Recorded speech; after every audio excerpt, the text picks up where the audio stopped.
Patrick Guarniere is a 20-year industry veteran, school owner, stylist, national Redken artist, and a board member of the DC Board of Barbering and Cosmetology. Today, we're going to hear all about his hair journey to end up where he is today, and let's check it out. Welcome back to the Hairdresser Strong Show. I am your host, Robert Hughes, and today I'm talking with Patrick Guarniere. How are you doing today, Patrick? I'm good, Robert. How are you?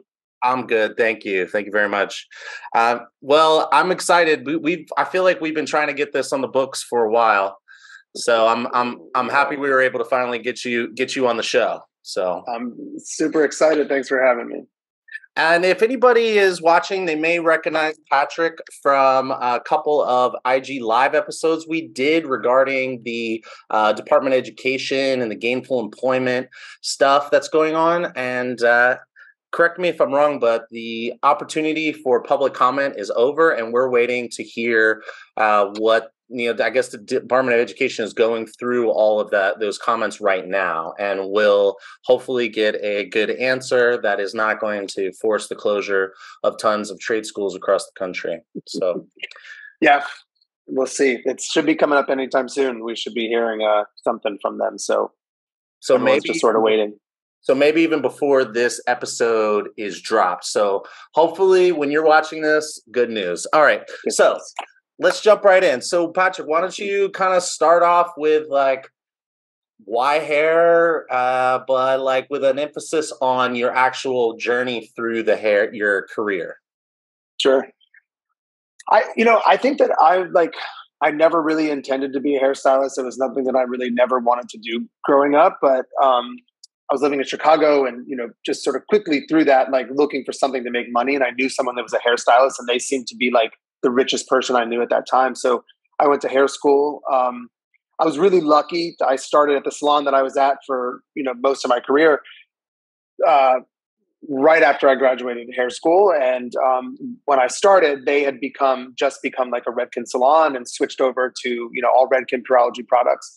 So my whole career at the beginning, like I was around Redken Education, and our salon owner was amazing because she really, I want to say like she didn't care what we did with the points and stuff that we got, but it's not that she didn't care. She like let us use them however we saw fit. And so we would like book trips. Like at that time, you could go to New York and use your points at the exchange and book your hotel rooms and all that stuff. So we used to just like go to New York like 2 or 3 times a year and take these incredible classes from Redken. And through that, it's really how I decided that I wanted to be an educator and work for them. And so I went through the process of becoming an artist. And I think that's, me partnering with Redken really has led to every milestone and achievement that I've had in my career.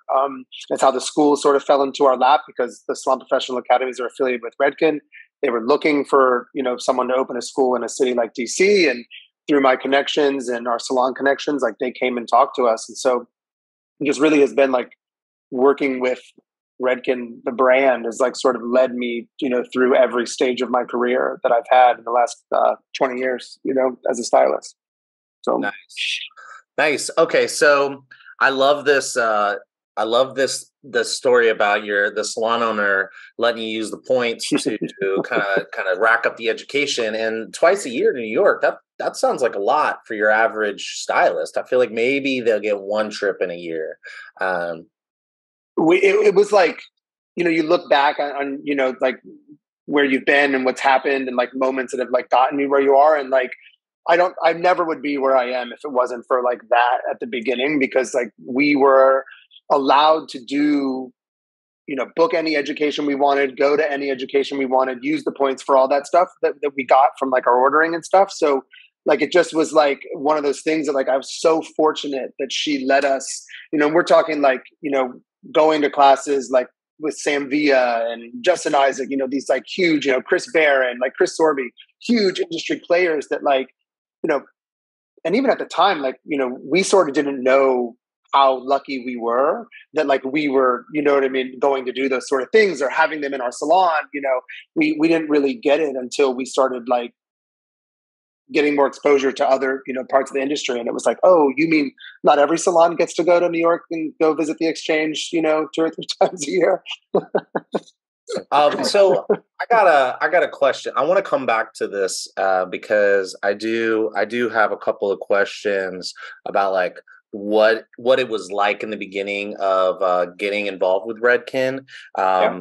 But I want to go back a little further. Did you go to school or did you do an apprenticeship program? And where was it? And tell us a little bit about that experience. I went to Graham Webb out in Arlington. I think that so many stylists in this area like that have been around for a little while. That's where we all went. It was the best hair school at the time. It was where everybody went. So I went to Graham Webb.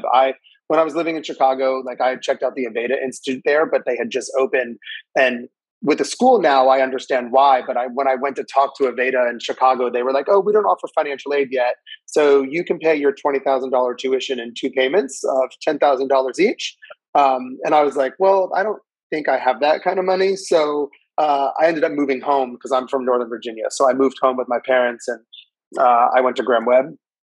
And I was a little older. Like I think I was 22 when I went to school, 22 or 23, something like that, somewhere around there. And, it was a little different, like, because I was paying for it. I was taking the loans out of my name, so I got done in 10 months. I think I graduated like a month early when I was there. Like, I loved it. I thought it was, it was just so different. Like, I went to college for a little bit, Virginia Tech, and I hated it. So it was just like really cool doing something creative and being around, other creative people that, I don't know. My first teacher at Graham Webb, her name was Miss Fanny. And I think on our first day, like we were like sectioning hair. You start with like 4 parts and then 5 and then 9, whatever it was. I couldn't do 4 parts to save my life. And she told me then, if you leave now, we'll give you all your money back. Like, you're not going to be good at this if you can't do. No, I mean, it's so true. Like, if you can't do this now, like, what's coming, you're going to have a problem with. And I just thought like, okay, well, like, I'm a Taurus, and so I'll show you, and it was like, I felt like that whole 10 months was just like proving Miss Fanny wrong, that like, you're going to keep my money and graduate me from this program, whether you like it or not,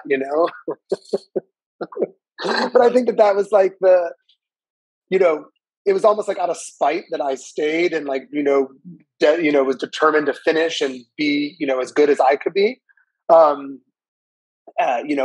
the craft or whatever. And, I don't know. I mean, it just was like, it was a really cool time. I mean, back, 20 years ago when Graham Webb was really hopping, I mean, I think I started with like 45 other people. Like, it just was like such a cool, like it was such a cool environment there, down in the Spectrum Theater or whatever, in Arlington. It was a really cool time.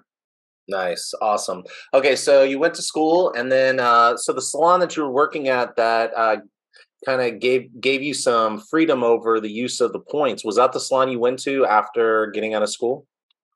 Yeah. It was right before I ended school, before I graduated. And, a friend of mine in school got a staph infection on his leg, and he had to go to the hospital. And he was the salon assistant at the time, and the salon told him like, you either have to show up or someone has to show up for your shift tonight, or we're going to let you go. And so he begged me to go and cover his shift at the salon as the assistant. I'd never been there before. I'd never met anybody, and I was like, sure, yeah, I'll go. And so I walked in the door and covered his shift because he was in the hospital with a staph infection. And that's like how I got hired. They were like, okay, well, we have a couple shifts for you. You can stay. Nice. Yeah. I mean, it just, it was really like luck, and, but I always wanted to like do more and learn more and experience more, than just like being behind the chair. And so I like, would like volunteer to do inventory for, the owner at the end of the month. And I would do the ordering sometimes and, things like that. And that's how it just like, me and one of the other managers, and I became a manager of the salon.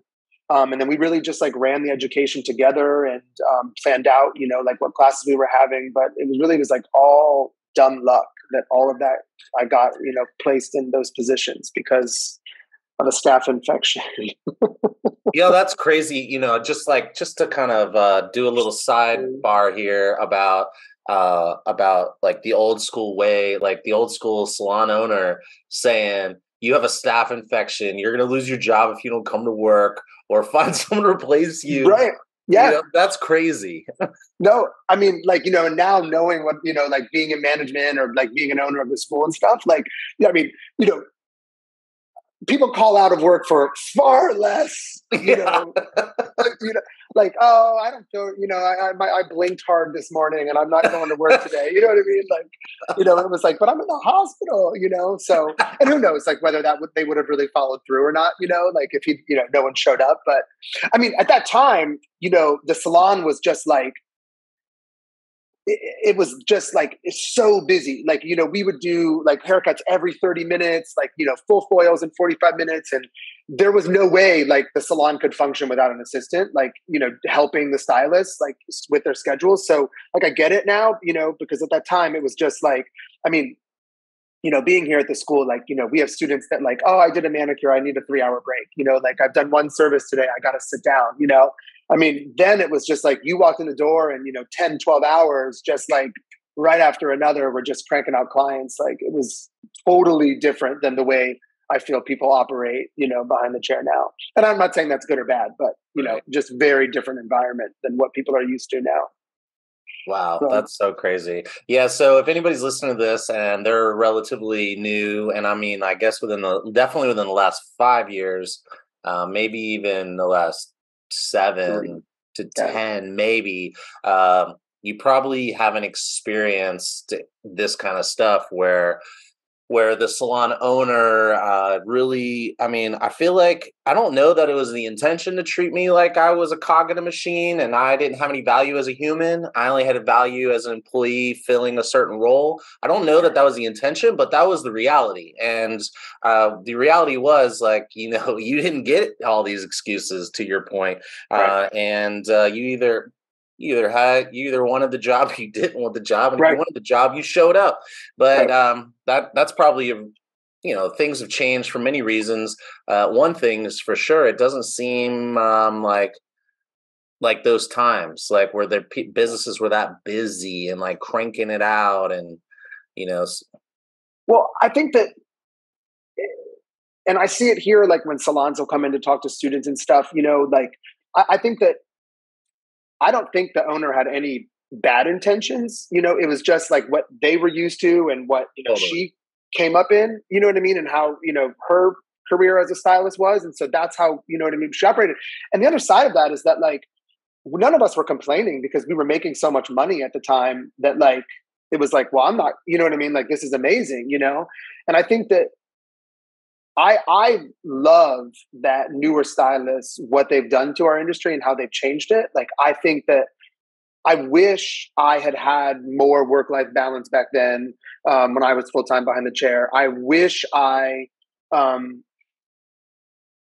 felt like it was okay to do less clients and charge more money. You know what I mean? Like people are doing now, because, you know, like, I mean, I'm in my mid-40s, like I have back problems, you know what I mean? Like my feet, my knees hurt, you know, like, you know what I'm saying? Like, I think what they've done and how the industry's evolved is amazing. And it's really cool that, you know, people don't feel the need to be there, you know, all weekend, every night, you know what I mean? And we could still make money because, you know, with social media, stuff like that, like, it's not the same as it used to be where, you know what I mean? You can build a clientele through other channels now, besides just like word of mouth or asking your clients for referrals. Like, you know, we had to, when we were first starting. But I mean, salon owners come into the school and they're like, you know, oh, you know, we work, you know, 40 hours a week and, you know, 5 days, and every single student shuts off. They're like, that's nothing that I'm interested in doing, you know, and I don't blame them either, you know? So, you know what? I think that, I think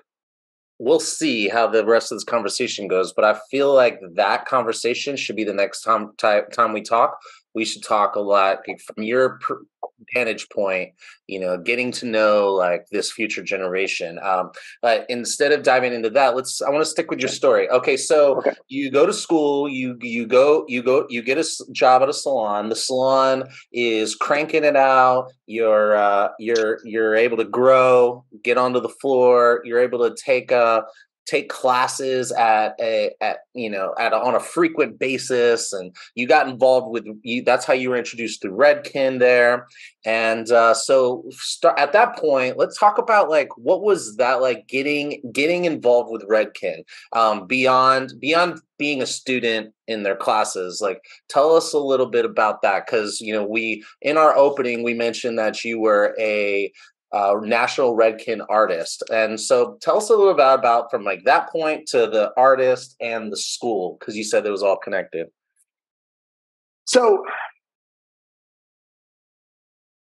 I remember, and it's like all of my Redken friends, we talk about this a lot. Is like, I will never forget the first Redken class I went to, because it was the first time I felt like someone was teaching in a way that I understood, the way that we structure programs and the way that we, teach through experience and all those sort of things that we do in Redken Education.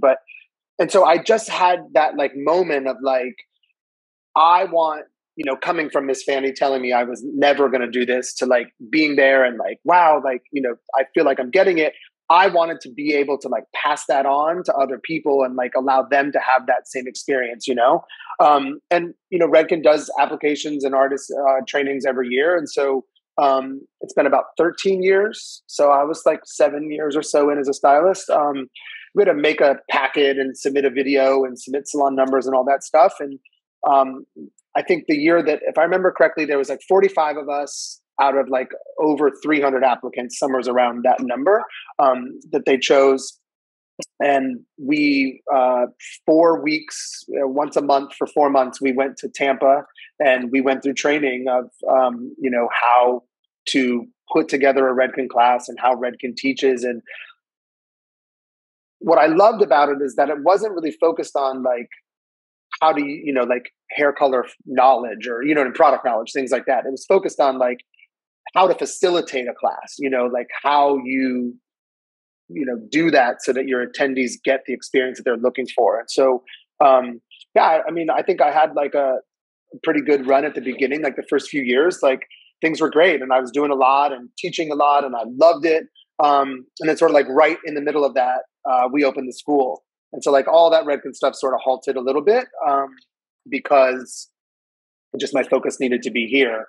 And so it's really been in the last like 2 years, like after COVID, and the school's at a place where like I don't have to be here every day, but like it's just sort of gone crazy in the last couple of years. And the thing that I do the most for them now is I train the new artists that are coming in.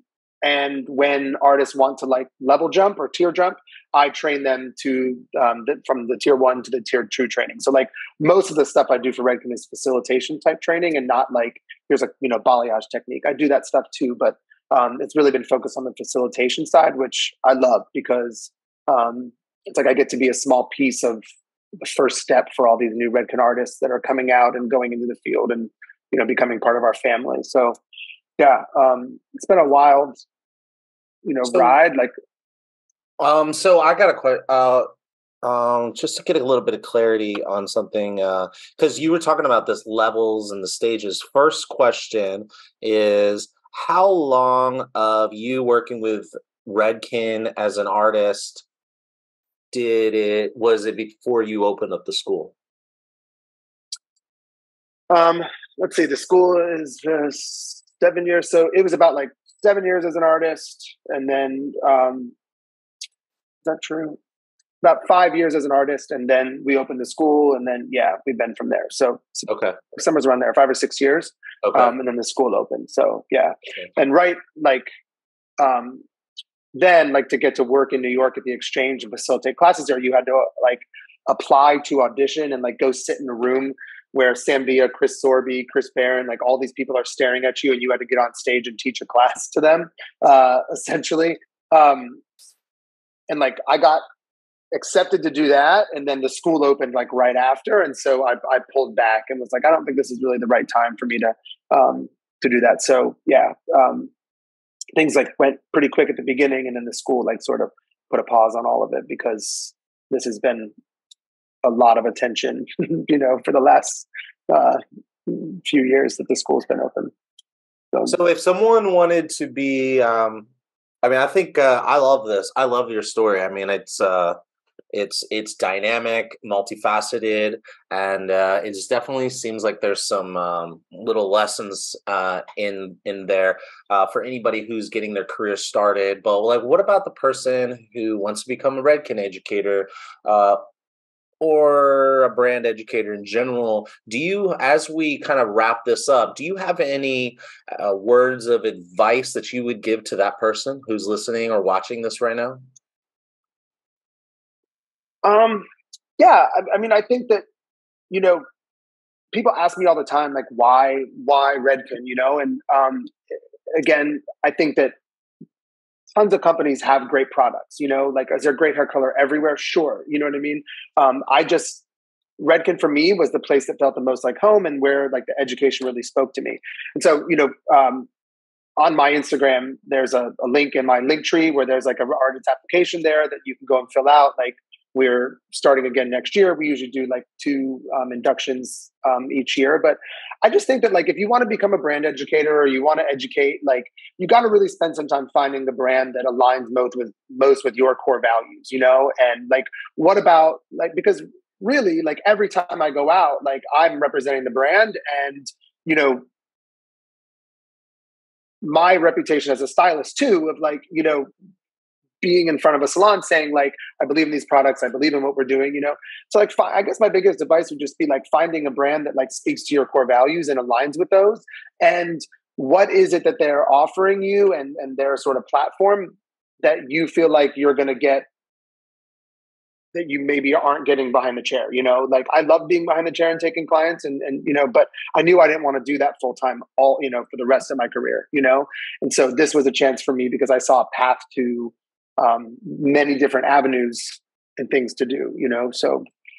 And I love that's awesome. So aligning yourself with the values and making sure you understand what you get as an educator beyond just money. Like, is there other things for you? So what about the person who's like knows the brand, understands what they want, but they're maybe a little what's the word, lacking confidence in themselves to actually apply? Do you give any words of wisdom or advice for that person?